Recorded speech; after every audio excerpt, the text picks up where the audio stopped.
నమస్కారం, నేను అజ్మత్ అలీ. మీరు చూస్తున్నది ఏఎన్ఎస్ న్యూస్. కుత్బుల్లాపూర్ సర్కిల్ పరిధిలోని సుభాష్ నగర్ డివిజన్ సురారం ముంజెండా వద్ద డబుల్ రిజిస్ట్రేషన్ ప్లాట్లు అక్రమంగా ఇళ్లు నిర్మిస్తున్నారని మొదటి యాజమాని ఫిర్యాదు మేరకు ఇళ్లను కూల్చివేసి సంబంధిత ఓనర్స్ కు ప్లాట్ను అప్పగించాలని కోర్టు జీహెచ్ఎంసీకి సూచించింది. కోర్టు ఉత్తర్వుల మేరకు జీహెచ్ఎంసీ సిబ్బంది అక్రమ నిర్మాణాన్ని జెసిబిల సహాయంతో కూల్చుతున్న సమయంలో తీవ్ర వాగ్వాదం చోటు చేసుకుంది. పోలీసుల ప్రొటెక్షన్ సహాయంతో అక్రమ నిర్మాణాన్ని నేల కూల్చుతున్నారు అధికారులు.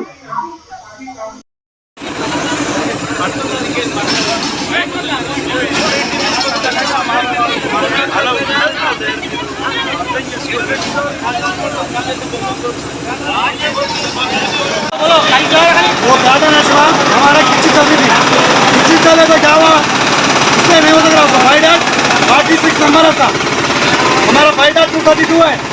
इससे 10 साल से 15 साल से नहीं हो गया। इसका नाम हमारे पास क्या मालूम, उन प्लाट लिया 2004 में, वो घरवाली 95 में मर गए हैं। इन चोर पेपर पहले तो घर ले लेके इतने दिन से कुछ भी नहीं हो सका। साईं बाबा आके क्या करा, हमारे चोर साइन ले लिया। साइन कैसा लिया? साइन ले लिया। साईं बाबा, ये साईं बाबा कौन है?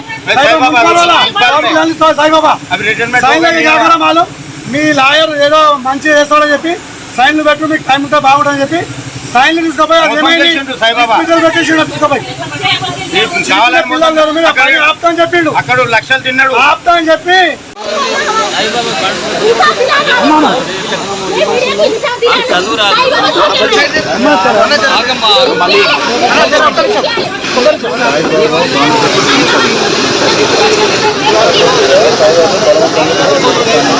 సాయిబాబా దొంగ సంతకాలు పెట్టుకోండి.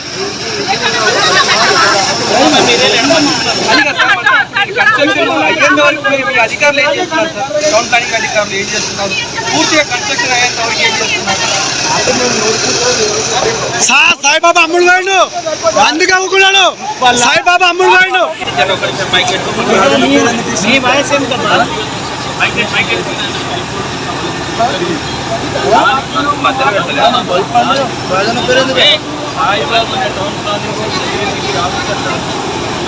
అదే చెప్తున్నా, చేయి మధ్యలో హైకోర్టు కూడా మన ఆర్టీసీ ఆల్రెడీ వాళ్ళు డెమాలిష్ చేస్తున్నారు మీకేం హైకోర్టు చెప్పింది.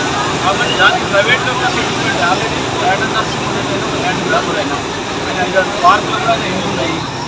ఇది ఇంతవరకు కరెక్ట్ సమంజసం. ఏదో హెచ్ఎస్ అధికారులు కూడా తప్పు ఉంది కాబట్టి నామమాత్రంగా కొన్ని ఓట్లు పెట్టేసి హైకోర్టు కంటెంప్ట్ అవ్వడం కాబట్టి వెళ్ళిపోవాలి. మరీ కసి పెట్టినట్టుగా దౌర్జన్యంగా వాళ్ళతో కొలిడ్ అయిపోయి వాళ్ళ డబ్బులు తీసుకొని ఇంకా దౌర్జన్యం చేయడానికి పనిచేస్తున్నారని చెప్తున్నారు.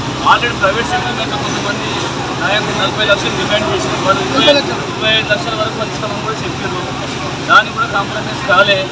దానికి మొత్తం మా ప్లాట్ వాళ్ళ ప్లాట్ కాదు, ఫోర్జరీ డాక్యుమెంట్స్ వాళ్ళు. అంటే డబ్బులు ఇవ్వకపోవడం చూసిన తర్వాతనే ఇప్పుడు డిమాలిషన్ చెప్పి టైం ఇచ్చిన గతంలో చేసి అధికారులు మాట్లాడుకుందని చెప్పేసి